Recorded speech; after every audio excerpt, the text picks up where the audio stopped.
More than ever, technology has proven to be a lifesaver given the global pandemic and other circumstances that we now face across the globe.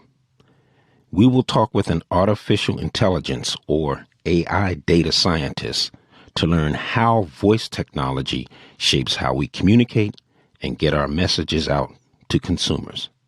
Let's get into it.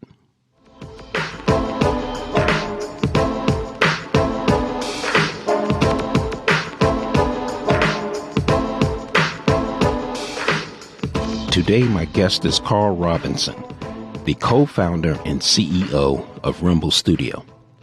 This software company helps companies create podcasts for marketing using cutting-edge voice technology. Carl is also the host of Voice Tech Podcast and has interviewed more than 100 experts in voice technology. Carl's ambition is to democratize audio content creation so that businesses large and small can establish a presence on the audio channels of the future. Thank you for agreeing to come on Making Sense of Multimedia, Carl. Daniel, it's great to be on the show. Thanks for having me. Yeah, I really do appreciate it. We're in different time zones, and sometimes that can be a little trying, I guess, to coordinate things. Indeed. So I want to start backwards, Carl. And backwards by, I mean, you did say in my research about living abroad had some challenges. Can you talk about that for a little bit? So living abroad, it does have a lot of challenges. I suppose it depends where you are. I've spent more than the last 10 years out of my home country now. So I'm from the UK, so you could probably tell. In 2009, I moved to China, lived in Beijing. And then after that, after 7 years there, I moved to France. So I've been spending a lot of time abroad. Obviously, language is the biggest challenge when you first arrive, at least.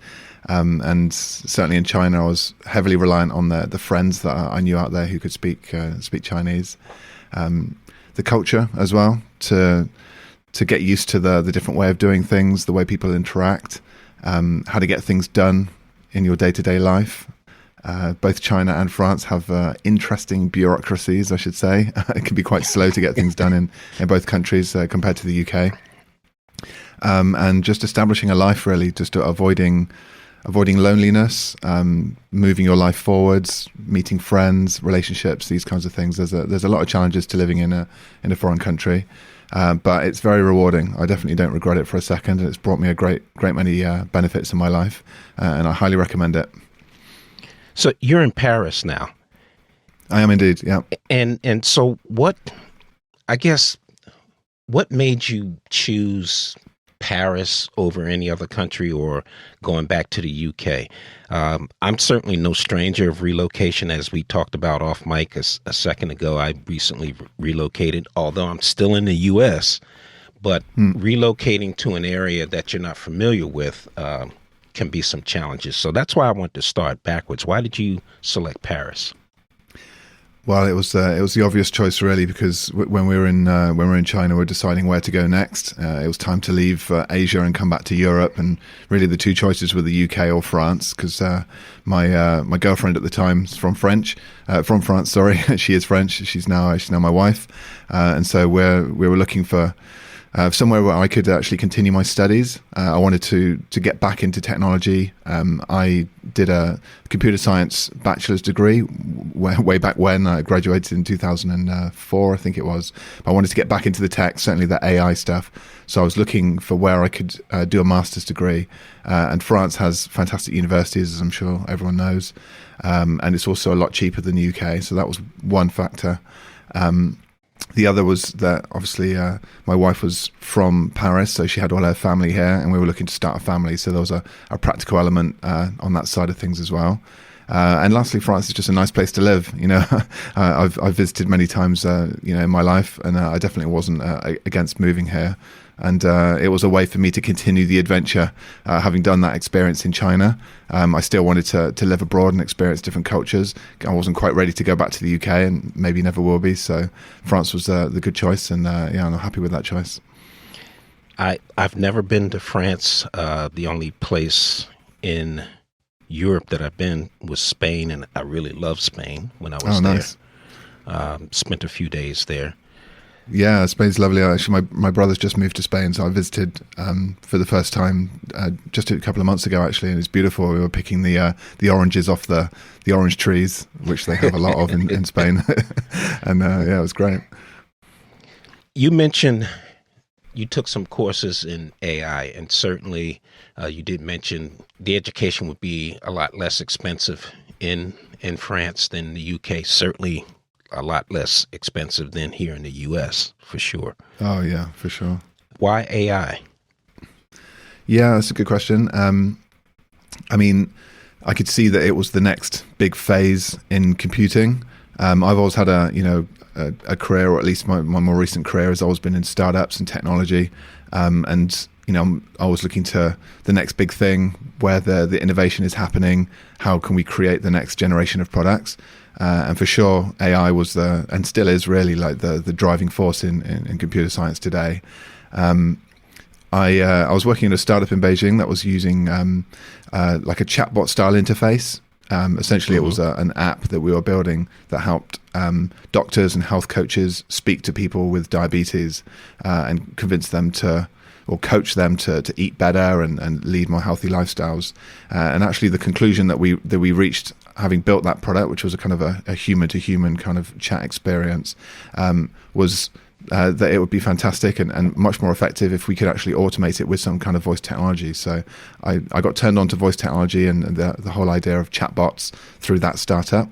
And there was a lot happening in conversational AI around, we saw Alexa at the time, Amazon Alexa, and these type of conversational assistants really taking off and getting a lot of attention and investment. And so I really wanted to work in a field that involved conversational AI to some degree, and I thought the best way to do that was to really understand it at its roots, and studying computer science and AI specifically seemed like a good way to do that, as well as integrate into a new country, learn the language, etc. So there were many reasons why I wanted to go back to school, but that's primarily the reason I wanted to learn AI. My background is in technology. I was a technology director for a number of years. Okay. Now, since I've started doing photography and videography work, I've talked to a lot of folks, especially photographers, that tell me AI stinks, I hate it, it's going to take over the world. And I just, for the life of me, I don't understand it. I think they should embrace technology. It's certainly there. If you look at the software, especially with Adobe, because a lot of photographers use the Adobe suites. I use Photoshop and Lightroom, and their AI technology is called Sensei. And I have to tell you that embracing that technology, me personally, not only is it saving me time, but it's saving me a lot of money, because all of these different apps that I had to use to accomplish the same thing, I don't have to do that anymore. So when you embraced artificial intelligence, how long ago was that? When did you first get into that? What year? I think I left China in 2016. So that was when I was really thinking a lot about it. Yeah. Okay. So that brings us up now to talking about some other topics that I know you're excited talking about. Let's start with audio marketing. What's the story on that? Audio marketing, yeah. So it really stems from the conversational interfaces and seeing all the different ways that people are using voice-enabled devices now. But then it bleeds over into podcasting and audio content. And my story essentially was, as I was saying, I was working first with chatbots. Then I studied AI and actually did an internship at a research center in France called IRCAM, where I was building machine learning models to change the emotion in the voice.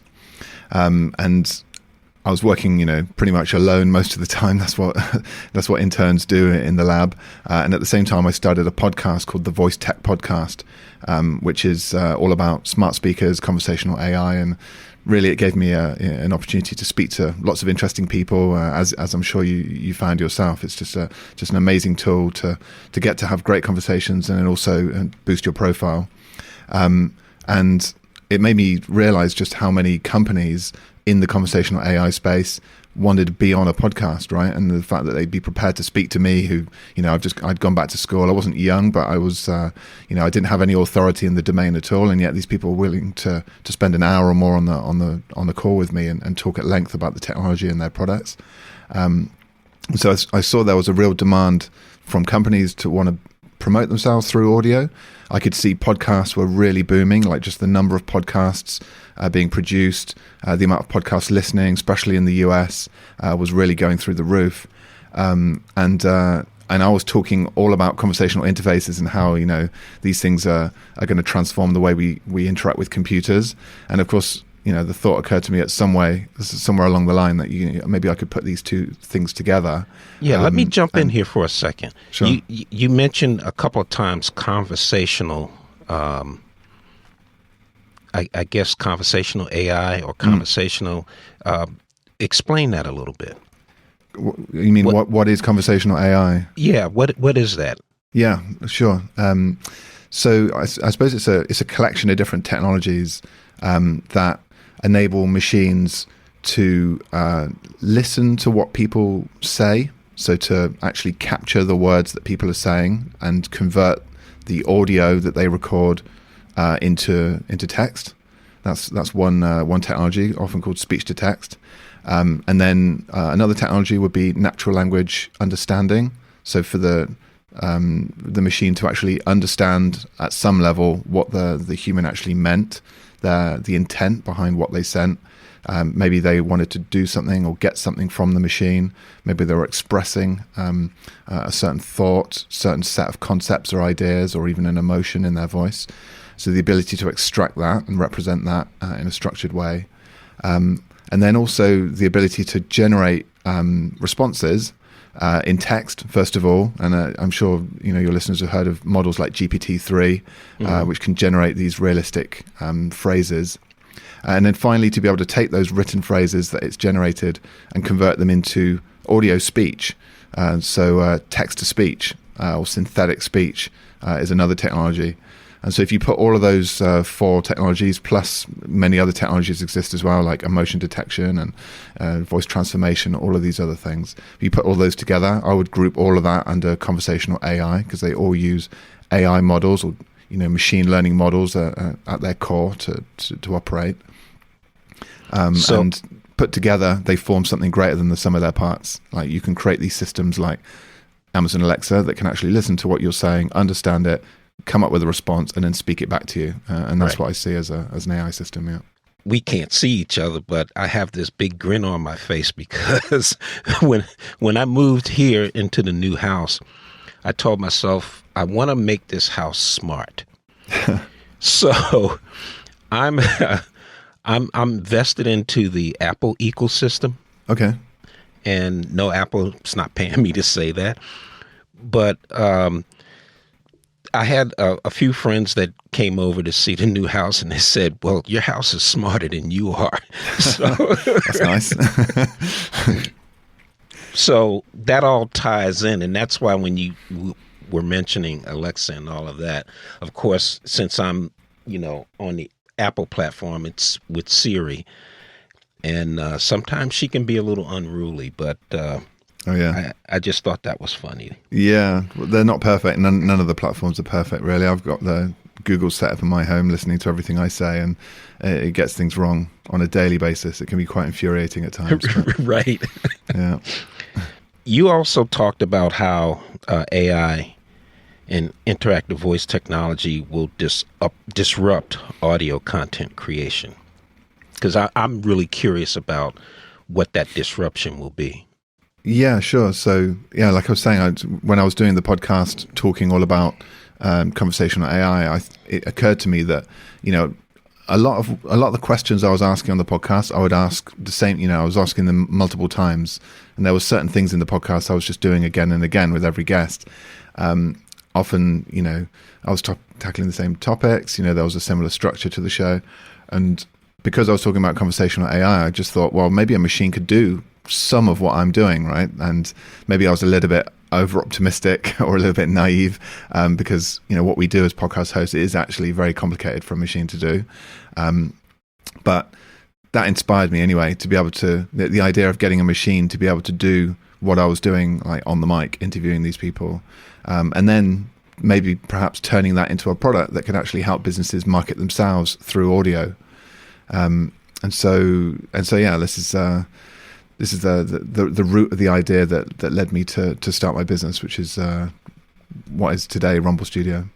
Right, and we're going to talk about Rumble Studio in a minute, because when I looked at your links that you sent to me and looked at all the information, I said, this is kind of interesting here. I want to know more about that, especially now, like I said at the top of the show, with the pandemic that hopefully is easing now across the globe. But there's still a lot of folks that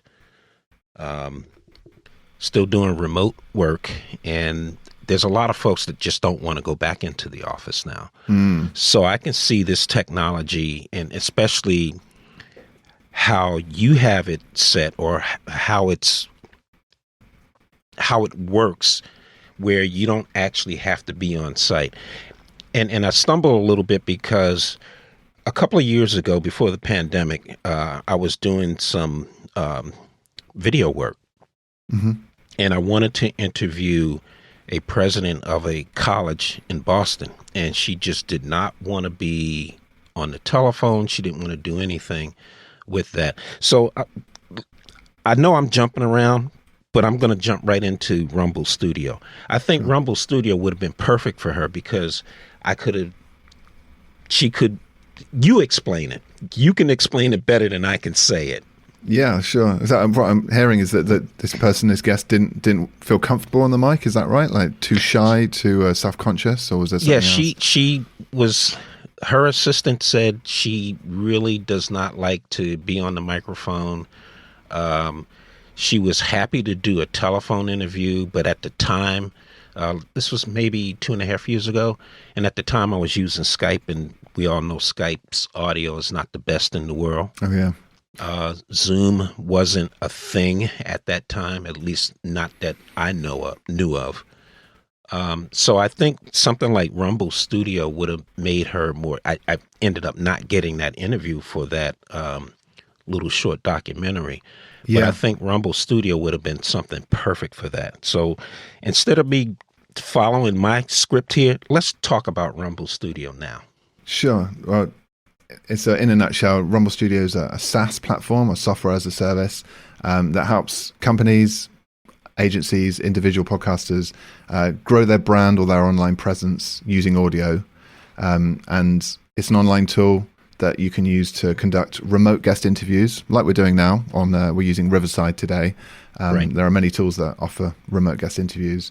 But the unique part of Rumble Studio is our interviews are asynchronous. So they're not live interviews like we're doing now, but rather you would add some questions into our system. You send an invitation to your guest or guests. It can be as many people as you like.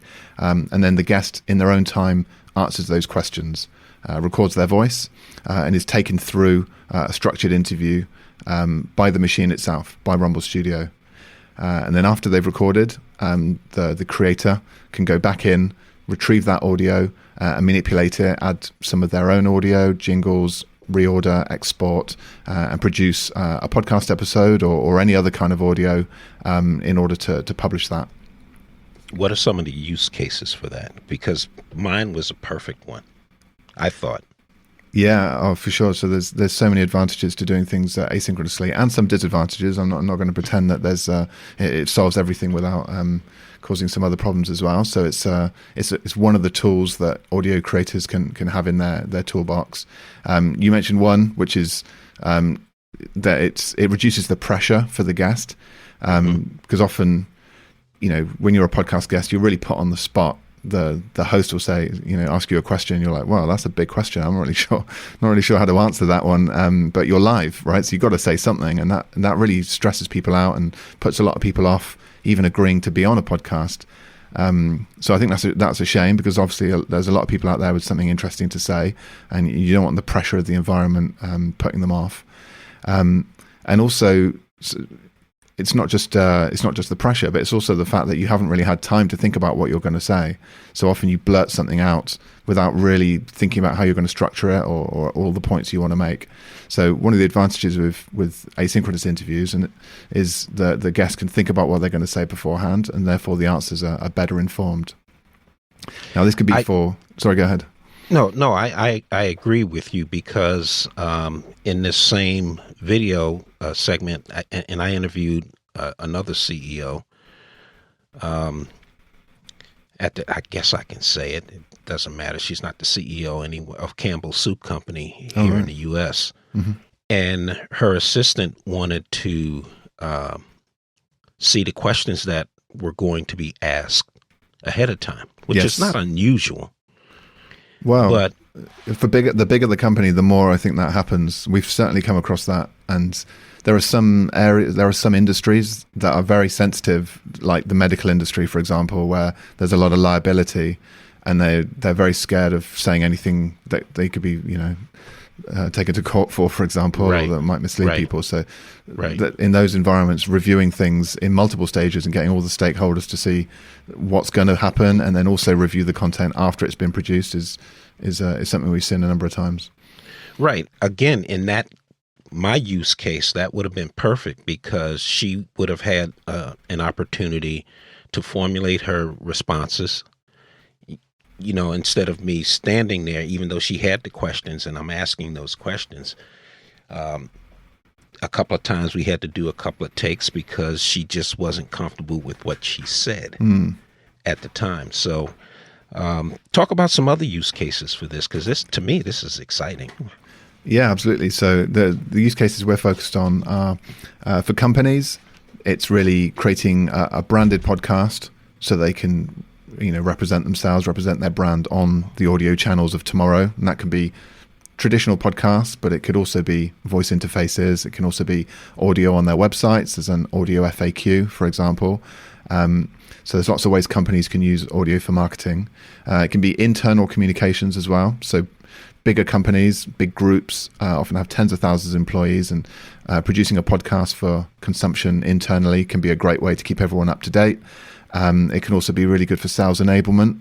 So if big companies are releasing new products, they need to get everyone in the company up to speed on what the product is, how to use it, why you should sell it, in terms of, the salespeople, how to sell it, what the pricing is going to be like. So there's lots of reasons to create an internal podcast, but not everyone in the company is an audio production expert. And so an end-to-end solution like Rumble Studio can be used for that. It's designed to be used by people who don't have any experience producing audio.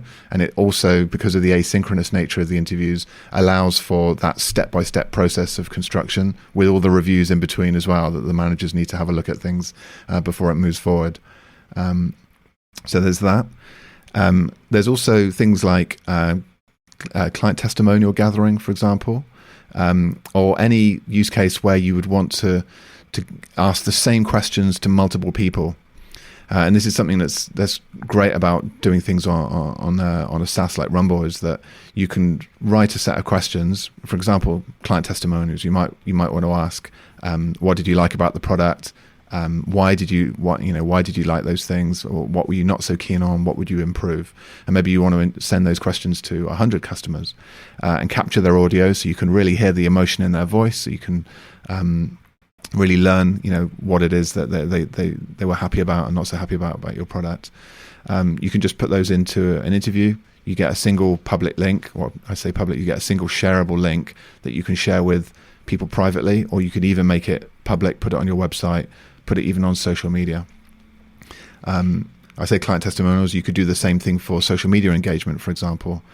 So you could, as an influencer, can create a single question on Rumble and say, what do you think about my, I don't know, my new initiative that, I launched last week, the videos that I put out last week. What do you guys think of that? I'd love to hear your comments, and click this link that I've put out on social media. And then your fans can click it, they can record their answers.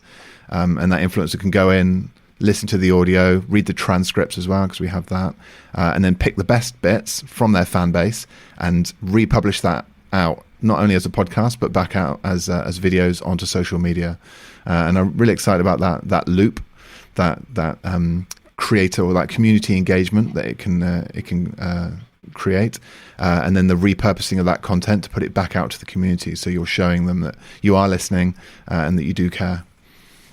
You answered a question that I didn't ask you. All right. And I'm glad you went on. In the use cases, a lot of photographers listen to this podcast, and videographers, and hopefully other folks. And so I was sitting here as you were talking, I'm saying, well, what would be a use case for a photographer?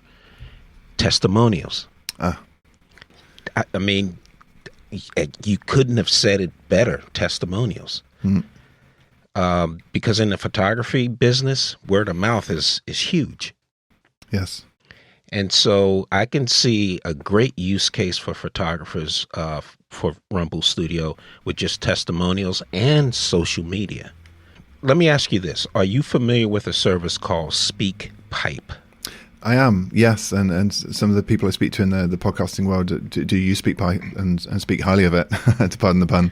I think that the difference between us and SpeakPipe, and I think maybe there's one or two others that do something similar, is that we focus on a multi-turn conversation essentially.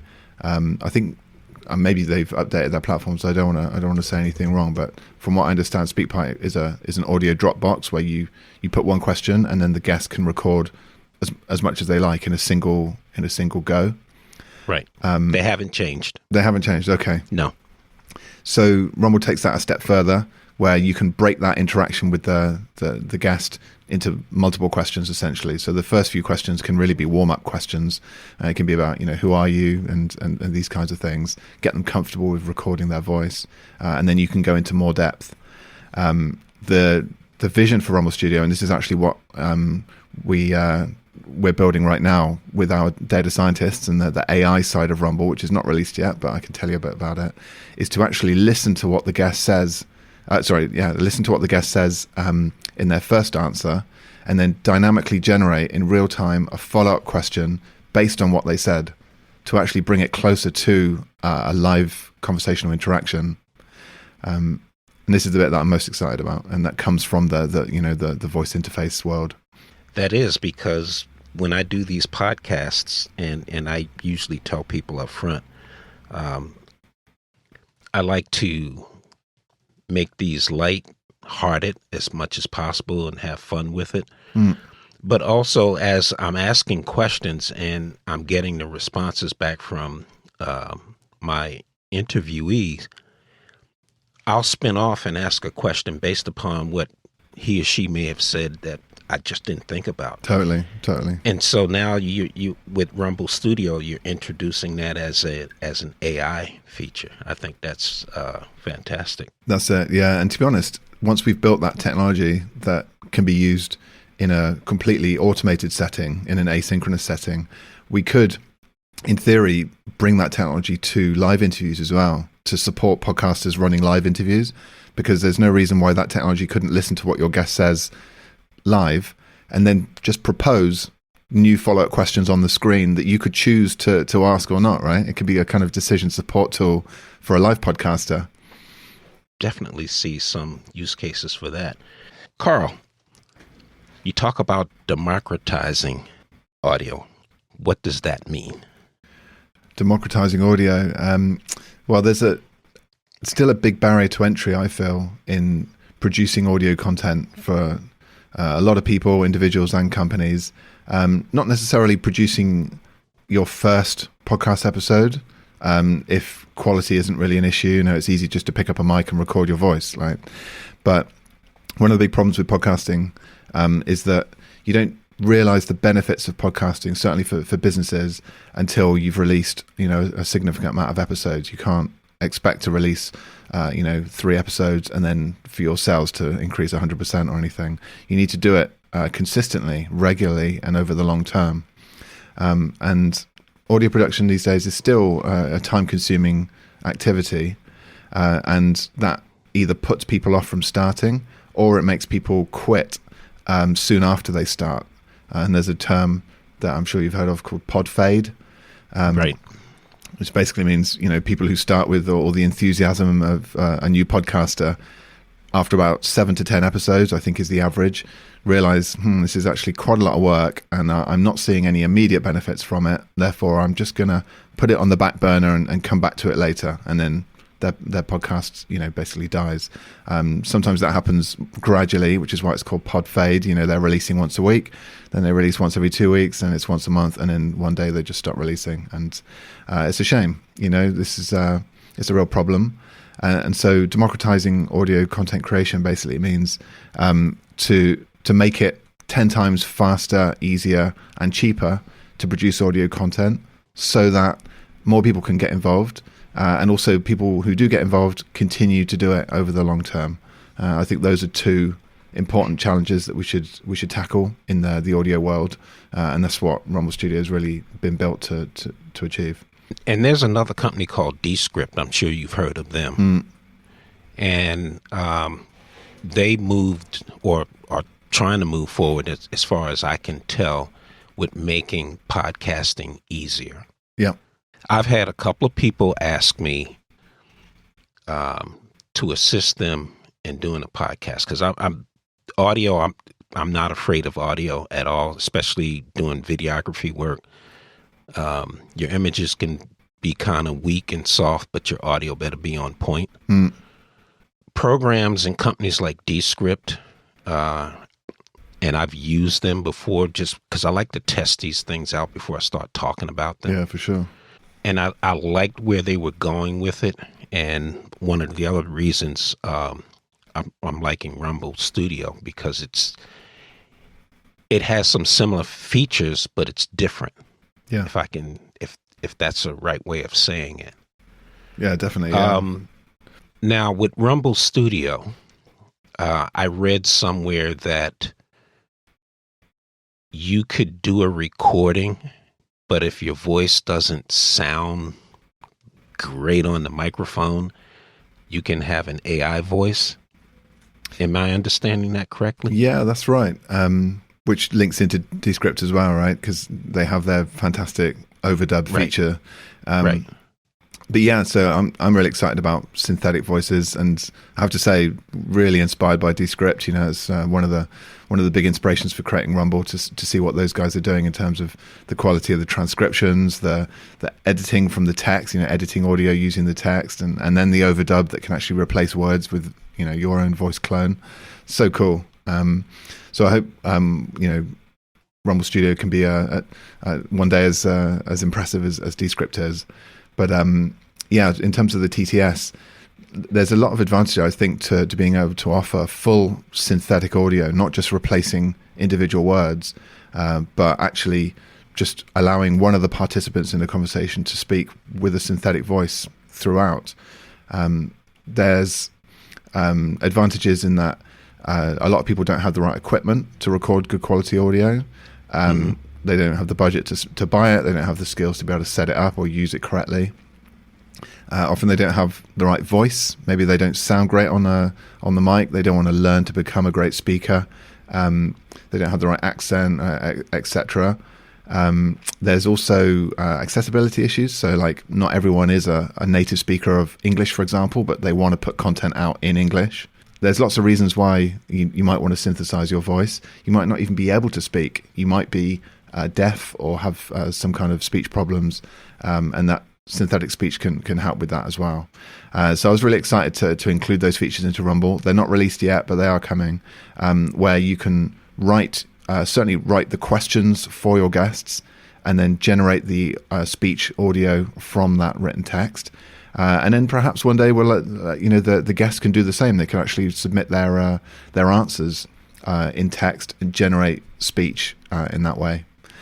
We're seeing more and more companies creating their own branded voices, because having a synthetic voice for a company is advantageous because they're not reliant on a single voice actor. So that voice actor can often leave or do something embarrassing for the company, which means they have to change it. Working with celebrities is a risk, right? As we've seen, not all celebrities behave themselves in public. And so having a synthetic voice that you own is that the brand owns and uses across all their channels, in the podcast, on videos, in their adverts, everything.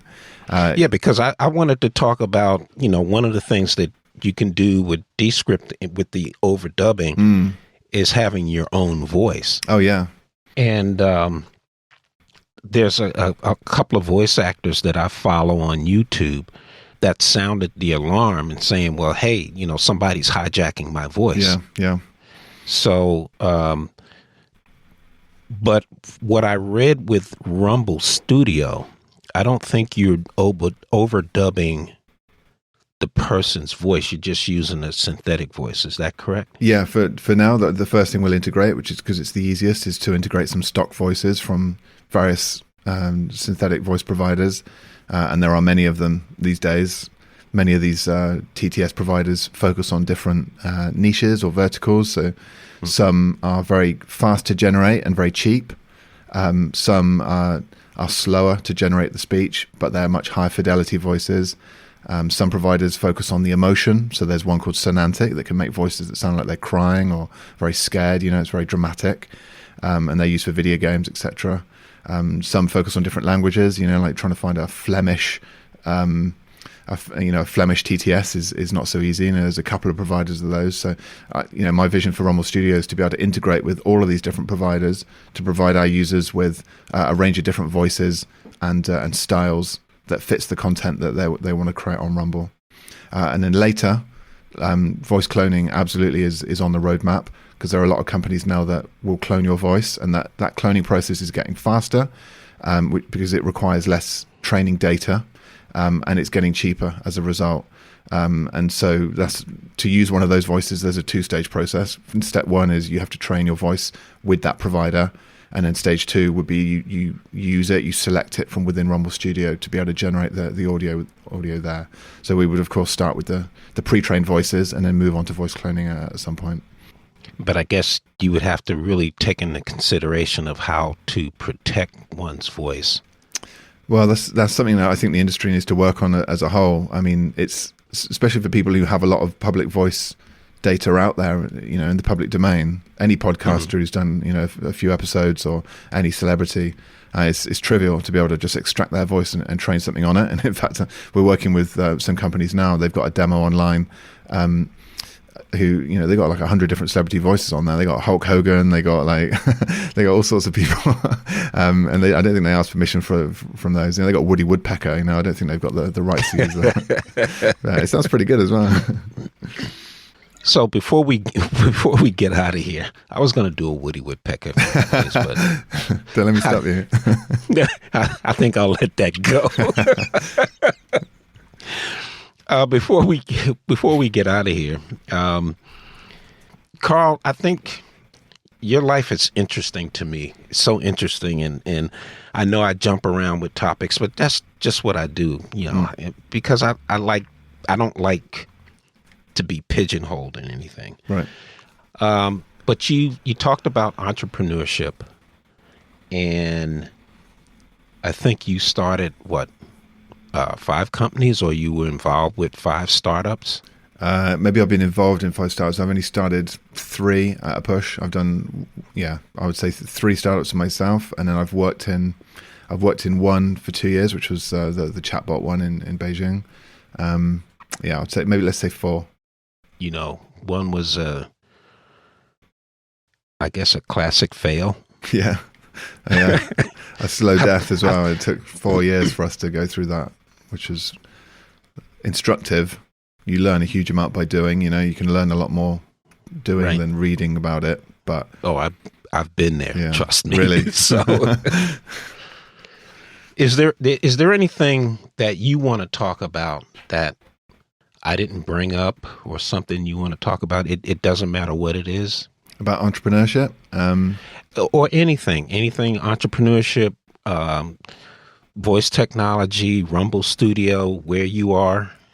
Well, going back to the voice technology stuff then, which links in, is I think there's a lot of innovation now around audio in terms of interactive audio. So, we listen to, in fact, I don't know if maybe you saw the Netflix series Bandersnatch. Did you see that? Where you could choose your own route? Like, I don't know if you saw that one, but it was, No. a series on Netflix where it would, you'd watch some of the episode and then it would give you a decision. Do you want to do this or do you want to do that? And then you actually click on the screen, like what you want to do. And then it plays you the video for that. And what was the name of that again? Because I have a Netflix account. I want to look that up. Yeah, I think it's called Bandersnatch. Maybe I'm getting that wrong. If you type in Bander, Bander something, it'll probably pop up. But okay. Anyway, it's kind of interactive video, but there are also interactive audio experiences. So you can have a look at an interactive podcast made by BMW. So it's a branded podcast. It's got their brand on it, called Hypnopolis. I think it is Hypnopolis, and they've done 2 series, and the second one is interactive. So we were listening to that internally in Rumble, and it's the same kind of concept, but with audio. So it's a sci-fi series. It's got nothing to do with BMW, the content, other than their logo on the podcast. It sounds like a sci-fi film, and at various points it asks you, so what do you want to do? Do you want to like blow up the spaceship, or land and meet the aliens or something? And then the story continues, driven by you, the listener. So I think that's really cool, in terms of different ways that you can consume audio. We're seeing a lot of social audio apps coming out now, in the wake of Clubhouse, and just more and more variations on how we can actually listen to audio, whether it's community generated or generated by brands.